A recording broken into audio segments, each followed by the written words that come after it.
కదా నీ కథ ముగింపులేనిదై సదా సాగదా ఇదే కదా నీ కథ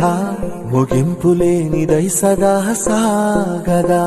నీ కంటి రెప్పలంచున మనస్సు నిండి పొంగిన ఓ నీటి బిందువే కదా నువ్వెతుకుతున్న సంపద ఒక్కొక్క జ్ఞాపకానికి 100 ఏళ్ల ఆయువుందిగా ఇంకెన్ని ముందు వేచనో అవన్నీ వెతుకుతూ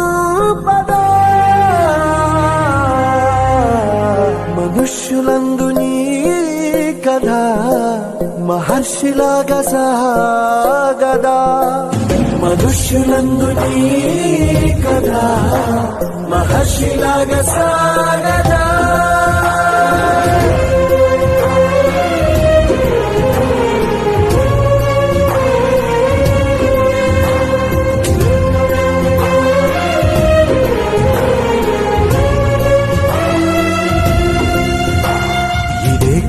ఇదే కదా నీ కథ